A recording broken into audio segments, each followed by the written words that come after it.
Oh man, you Titans fans are a piece of work. You know, shitting on Dorial Green Beckham. Well, his work ethic sucks. He came to camp overweight. Again, let me explain something. All right, here's what the Philadelphia Eagles did.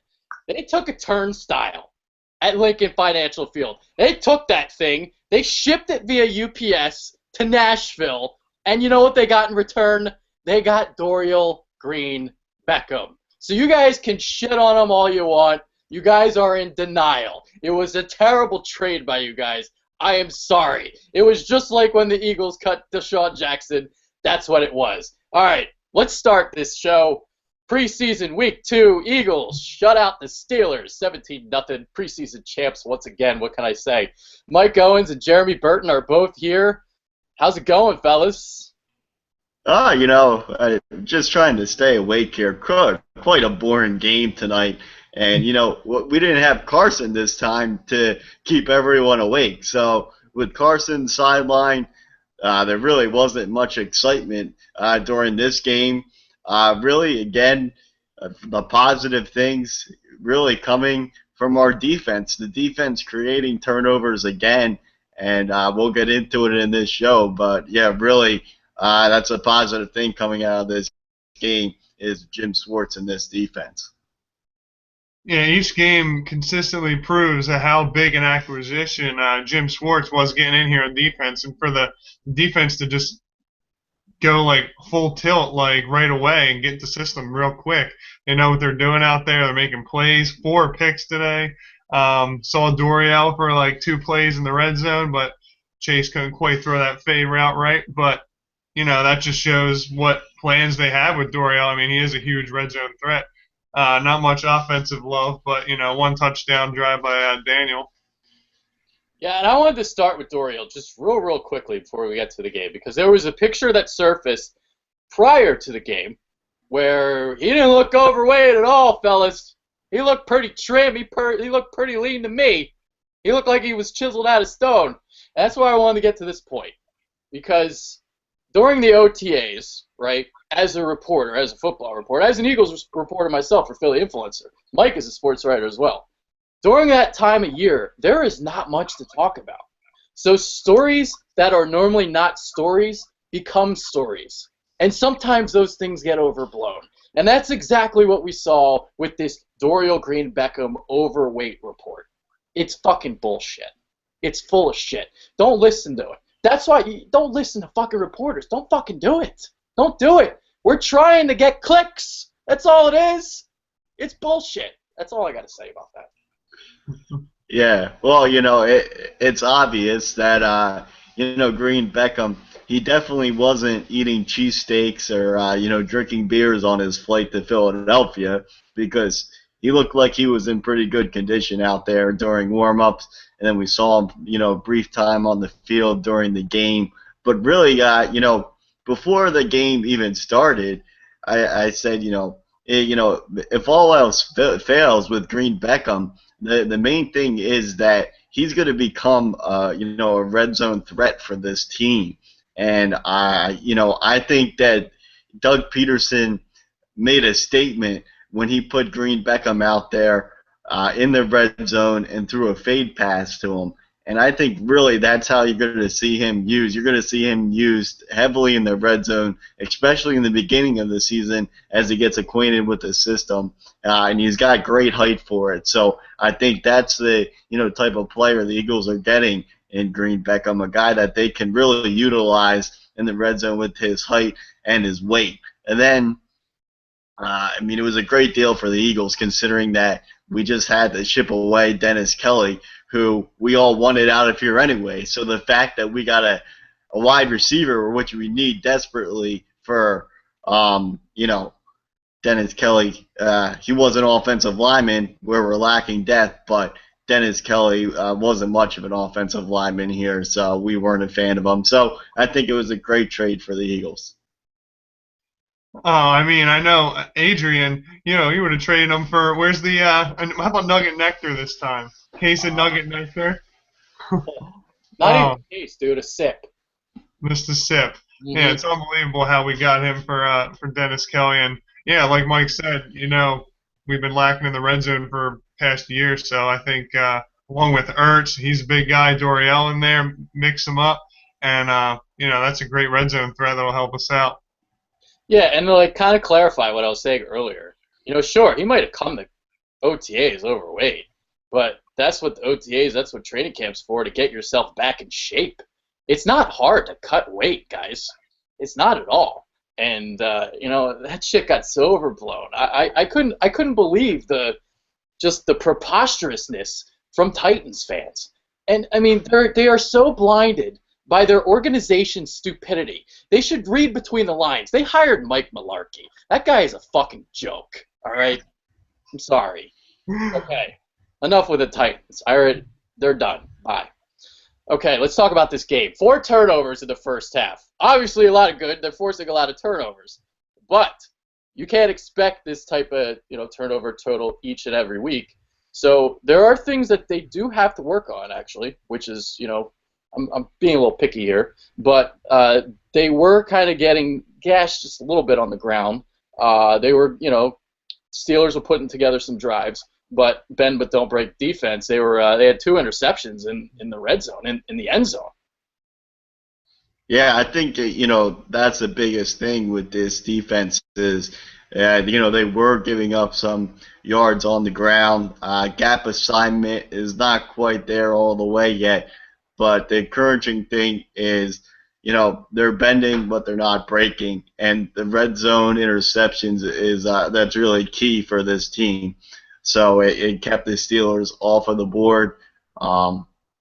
Really, I guess the most encouraging thing out of the Eagles' defense tonight was to see Nolan Carroll play the way that he did. The Eagles really need him to play that way the entire season. And Nolan Carroll was a guy who we kind of had a question mark coming into the season because we didn't know how he was going to bounce back from that season-ending injury last year. So it seems like he's bouncing back well here in the preseason. Hopefully he can continue to do that. And as of right now, it looks like going into the season, the starting cornerbacks on the outside, it's going to be Nolan Carroll and McKelvin. It's what's great about how they've been playing recently. I know it's only preseason, but it makes me feel a little better about the corner position, getting all that production, especially from like a 4th-string guy like Aaron Grimes. That was a beautiful over-the-head pick in the end zone. Just forcing turnovers, doing more what Jim Schwartz wants. I mean, there's going to be a lot of games during the regular season, special teams as well, where these are going to be difference-making touchdowns. And that could turn and tie the game. It could turn into a win or two with how our offense has been inconsistent so far. But hopefully we can convert on 3rd downs. It's always been a problem. Catch the ball, and Sammy didn't look too bad. He looked kind of poised in the pocket. A couple of nice throws. I mean, he was efficient. He threw almost 75%, even though it was only for 115 yards. But overall, pretty solid. Yeah, Nolan Carroll was outstanding tonight. 3 plays in particular. And, we know about how good he is playing the deep ball. And on these 2 occasions, Darius Hayward-Bay and Sammy Coates, I believe, these guys are burgers, too. These guys are speedsters. Coates ran like a 4.40. And he's flipping his hips quickly. He's riding the hip of the receiver. And then he's making plays on the ball. Outstanding. And then jumps the route for the pick 6. He was unbelievable tonight. Yeah, well, and the thing is, first play of the game, his Steelers are going deep to Hayward Bay, and Nolan Carroll does a great job. He's step by step with Hayward Bay, bats the ball down, and really that kind of it sets the tone for the game because if that's a deep completion for the Steelers, then the Steelers have all the momentum. But really, that gave the momentum for the Eagles, kind of set the tone. And the Steelers, I don't know why they kept going after Carroll because he was doing an outstanding job. And, for a while there, the Carroll's pick 6 for a touchdown were the only points that we had. So the offense wasn't doing much. So at least, Carroll gave us some hope there on defense. Besides Carroll, the guy that kind of stood out to me, too, was Brandon Graham.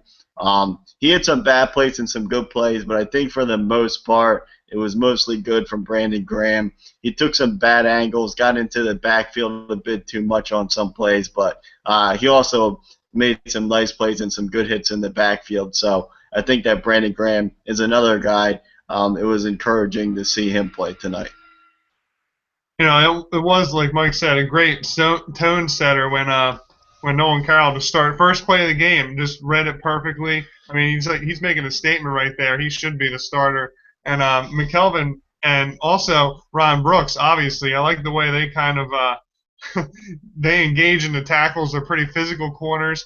Something we didn't really see from Eric Rowe. He actually, I felt he should have gotten more physical in the line of scrimmage in some plays, and he didn't in the limited time that he was with the third or fourth team. So it's disappointing for a second round pick from last year. But obviously the defense, the turnovers are great to see, and like I said, that's going to be a difference maker come the regular season. But yeah, Nolan Carroll really stood out to me. I mean, he was just all over the field, draped on receivers, great coverage, great pick six. Let's talk about the receivers real quick. All right, so Bradford, like you guys said, he was kind of efficient, and there was one throw in particular that I remember. Out route. Josh Huff. Perfect throw. Drop. Motherfucker. Hufflepuff. I hate you. Nelson Aguilar gets up, climbs the ladder for the catch, and then the next play he drops the ball. But there's one guy in preseason, in training camp, who has not dropped the ball yet, and that is Paul Turner. That one-handed snag, I creamed my pants. I had to change. Yeah, that Paul Turner catch is definitely going to be making ESPN, making the highlight reel. That was unbelievable, even for a preseason game. Even if it was a regular season game, it was a highlight reel catch. So Paul Turner, he's a guy that's kind of standing out here in the preseason. I think it's going to be very tough for him to make the roster. Probably going to be a practice squad guy, but it's good to see him play the way he is in the preseason here. And you talk about Aguilar, this was a big game for him. He really needed to come into this game and show something. And I think what we can take out of this game is that he did show a little bit of something. So we're making some baby steps here. The first catch that he had, he did a nice job because he was able to come back on the route. He ran a nice route, came back, caught the ball. And then, like you said, he had that one catch where he went up the ladder and made a nice high catch. So, with Aguilar, as long as we can continue to make some baby steps, then, hopefully he can start to produce in the regular season. I also think that what will help Aguilar out is getting Jordan Matthews back, because we haven't seen Jordan Matthews in the preseason. So I think when Jordan Matthews gets back in there, hopefully that will help Aguilar. So we'll see. But, yeah, just tiny steps here for Aguilar tonight. But at least it was mostly positive things instead of negative. It's got to be, don't you think Hufflepuff is sweating a little bit? Paul Turner making all these one-handed grabs and undrafted guy from Louisiana Tech playing with a chip on his shoulder, trying to prove himself. Hufflepuff there just dropping away. I mean, I didn't even see him on kick returns. I think Kenyon Barner was doing most of that, wasn't he? So if he doesn't have that big a role in special teams anymore, you better watch out. But it was nice to see Aguilar make that, nice climb the ladder catch. Got to be more consistent. I saw him block a little bit on some run plays, half decent. But yeah, you can't drop the ball like that. And yeah, definitely Jordan Matthews coming back will help. But you just need to see more consistency, and hopefully the addition of Green Beckham, that he'll provide another weapon, get them all on the field at the same time, and who knows? Josh Huff. Bye. Cut. Snip him. He's done. I hate him. He's so bad. He's awful. One of the worst wide receivers ever. Seriously, literally. All right, let's talk about the offensive line. This was something the unit struggled last week. Well, after the first team went off the field. The offensive line really struggled, especially in pass protection. Today, I saw some signs. They were a lot better. I mean, they were really good in the run game, There's, pass blocking was, there was some penalties and stuff. Isaac Malu had this pull and a seal, which was absolutely awesome to watch. And I forget when it happened, but I saw this play. I'm like, oh, okay, I see you. He did have some penalties. Again, the pass protection, that's not his strength, it seems like right now. But the run blocking is there. And the other guy that really, really stood out to me was Barrett Jones on that opening third quarter drive. He had like 4 or 5 blocks in the run game. That was extraordinary. Barner had a good drive. And, so those are the two guys that stood out to me. Yeah, I agree with you there. And I think really for the, the offensive line as a whole unit, first string, second string, and so on, I think it was a really nice bounce back performance for them because after the first preseason game, we saw what happened. Carson Wentz, suffered the injury to his ribs, and we're thinking, geez, this could be a really, really long season with our offensive line because we know the situation that we're in with Lane Johnson being suspended, going to be suspended eventually 10 games, and then with Jason Peters on the other side, who's always getting injured. So thought it could be a really long season. It might still be, but at least tonight, the offensive line they showed signs of improvement.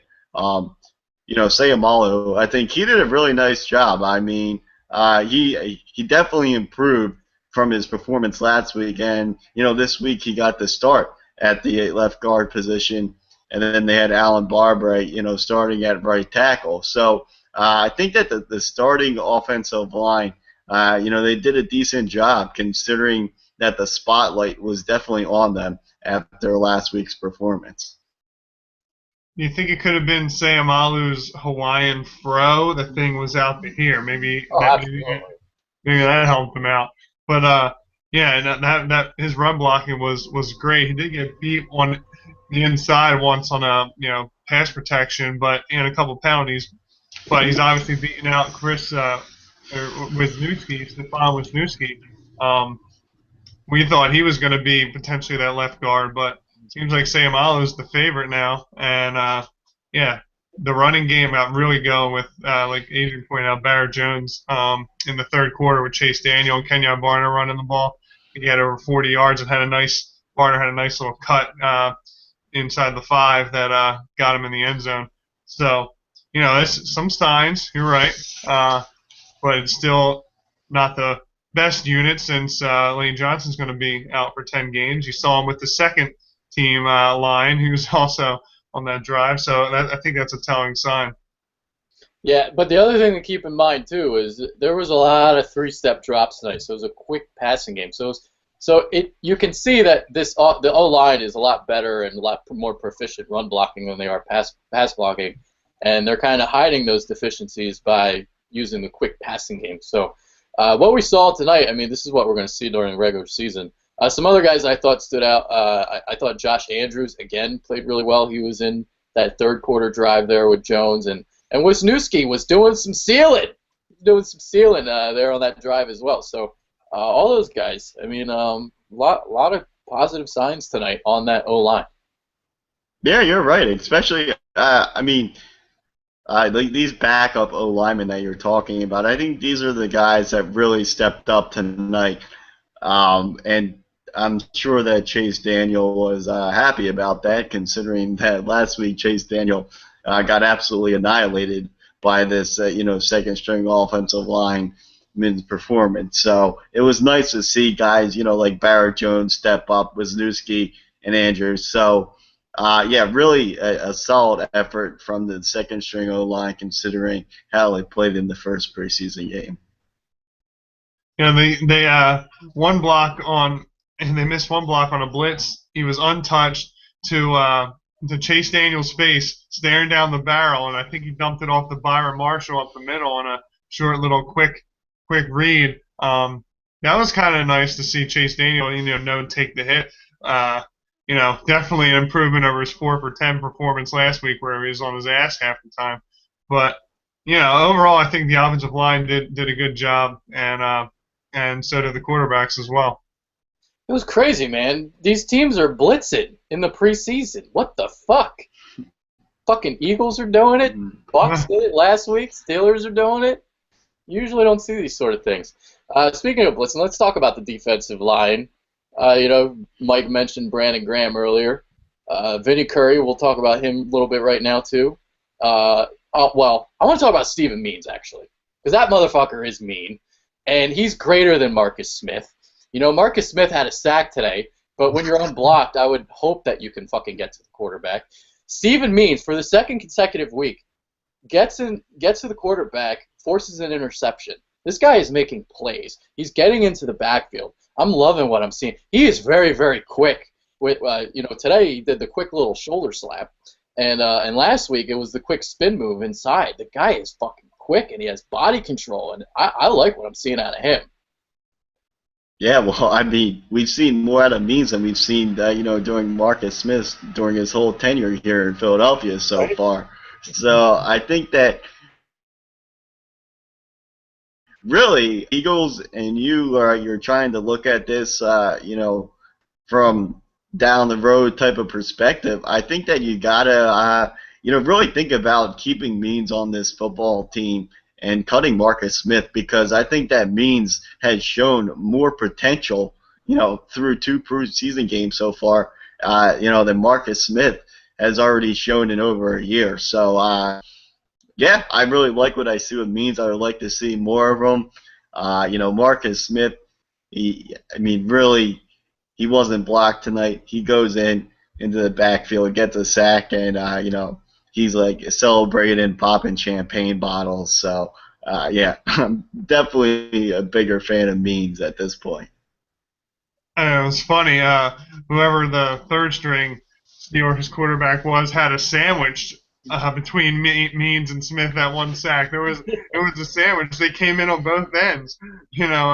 Marcus the one and Means the other brought them right together. So I think Marcus got credit with the initial contact, but Means had a previous play forced a pick. Obviously, it would say a lot to cut Marcus, but I think he would be the guy. Just cut your losses with a first round pick. But I think he would be the guy to lose his job to Means. I hope Means sticks around. He would be great to throw in the rotation with Barwin and Graham and Vinny Curry. I mean, it's great ends right there. Yes, Smith. He made like a couple plays, but not really. It was like sprinkles basically. But he also struggled sometimes in run defense. He kind of did what Brandon Graham was doing a little bit earlier in the game, where he was getting into the backfield too far, and just undisciplined. The guy sucks. He's just not a good football player.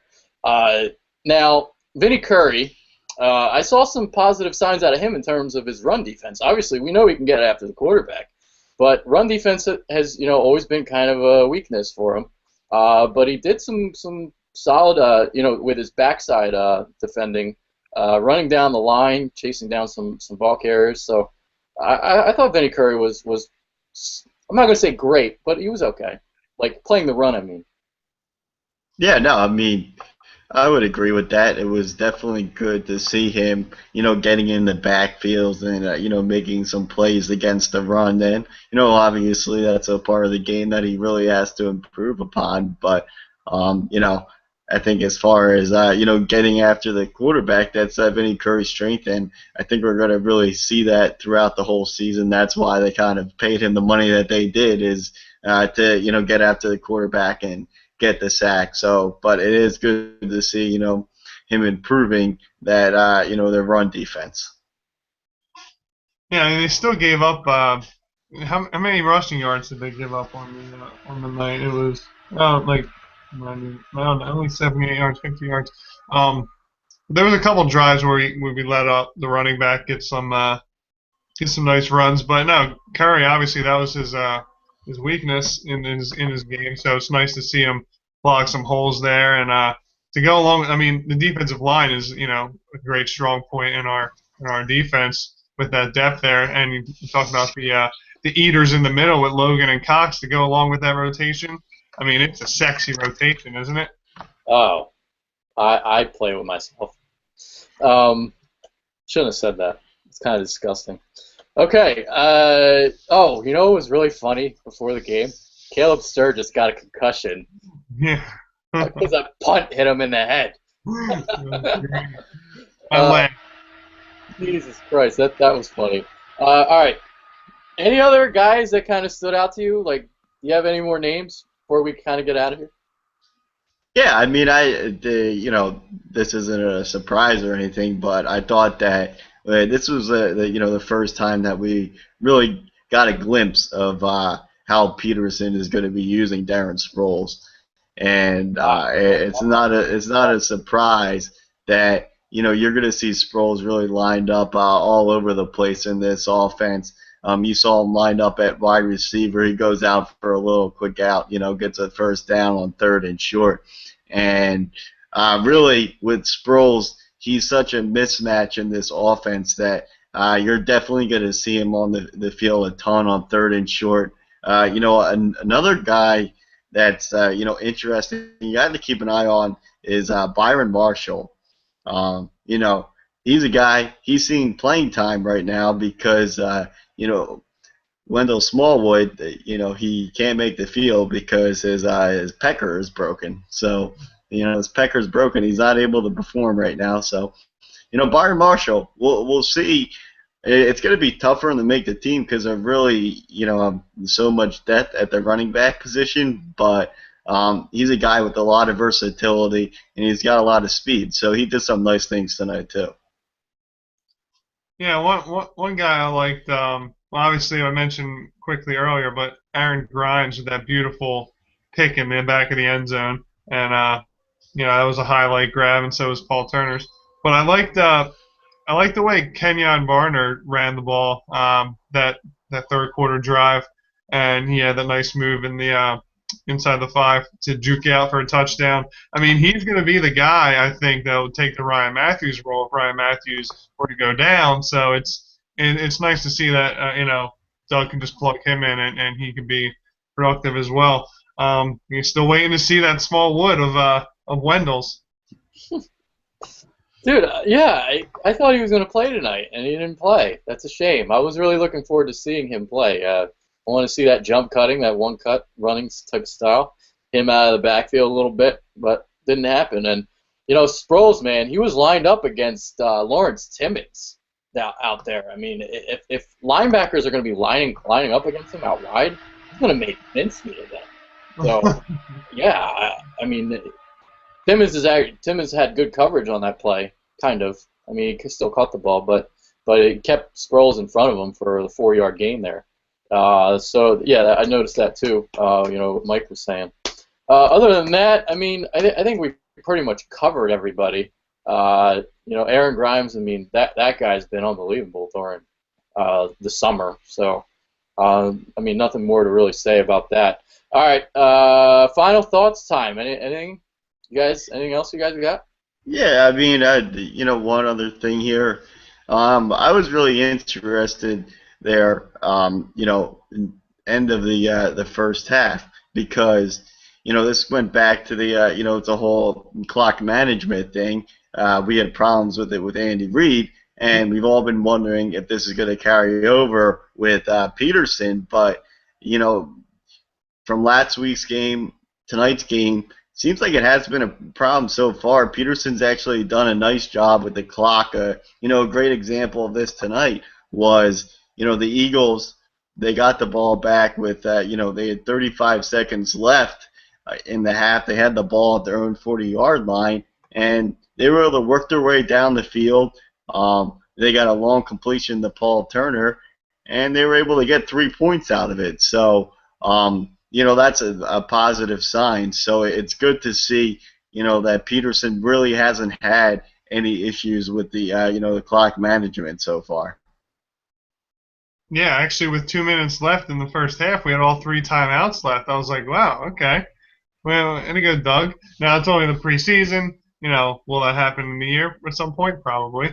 But, it's definitely nice to see. It's nice to see the Birds get out there again. What I want to see next is, like a first team touchdown, like Sam Bradford to Zach Ertz or something like that. Something. I mean, it'll happen eventually in the regular season, but it's nice to see. I want to see the offense get into more of a rhythm, not have just Chase Daniel with our only touchdown drive. So we'll see next week.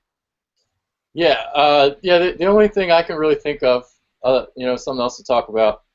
Yeah, just from because I covered every Doug Peterson game last year that he called plays for Philly Influencer, and one of the things that I'm noticing, anything that's like 3rd and 8 or longer, he's afraid to take shots down the field, and he's very very ultra conservative, and we saw that tonight in a preseason game, 3rd and 8, and they call like this screen pass, a wide receiver screen pass, and Huff didn't get to the sticks. You'd like to see them try and throw passes beyond the yard to gain. I mean, we talk shit on Chip Kelly about that crossing route he'd always throw on 3rd and 8. Well, wide receiver screen on 3rd and 8. I mean, but he can get away with it right now because the defense looks so good. So when you have a dominant defense like they did in Kansas City last year when they did with the Eagles, at least you're not turning the ball over. But I want to see some more aggression from Dougie. That's what I want to see when the regular season comes around. I mean, 3rd and 8 preseason. Come on, man, let it rip. Let it go. So. Yeah, well, the thing is, with Sam Bradford, I don't think you're going to see that aggressiveness. So when you have Bradford combined with Peterson, 2 guys that really aren't that aggressive, you're going to get, vanilla stuff. So that's why I think, really Wentz is a really good fit for this offense. We saw it last week because Wentz has that athletic ability to escape pressure, to be able to make plays with his feet on 3rd down. So tonight, Bradford, there was a few plays really where you just saw how Bradford doesn't have that athletic ability to get away with the pressure. So there was one, it was a naked boot, and Bradford just got annihilated on a sack where Carson probably would have been able to elude the pressure and run for a 1st down or, throw on the run. So you really can see the differences between Wentz and Bradford and how, Wentz is definitely more aggressive and Bradford is more passive. Oh, he fell down for that. He didn't take the hit. He went down. He went down scared, like a whole bag of potatoes. That thing went down, and yeah, obviously he's not athletic, but he did have that one rush for about 3/4 of a yard when he ran out of bounds to avoid the loss of yardage. I thought I had it on like slow motion for a second on my laptop. And Chase Daniel had a little scoot for a 1st down, I think, like 5 yards. So quarterbacks, yeah. But it was nice to just see Doug Peterson and just get another win for the Eagles in preseason champs. Yeah. Yeah, the offense looked very, very vanilla tonight, and it was like going to an ice cream parlor, getting a small vanilla, and you're not even getting it in an ice cream cone or a waffle cone. It's just straight in a dish. That's how vanilla the offense was tonight. But other than that, defense looked great. Another win, 2-0, preseason champs again. Yippee fucking kaye. For Mike Owens, Jeremy Burton, I'm Adrian. Thank you. We are out. Later. Later.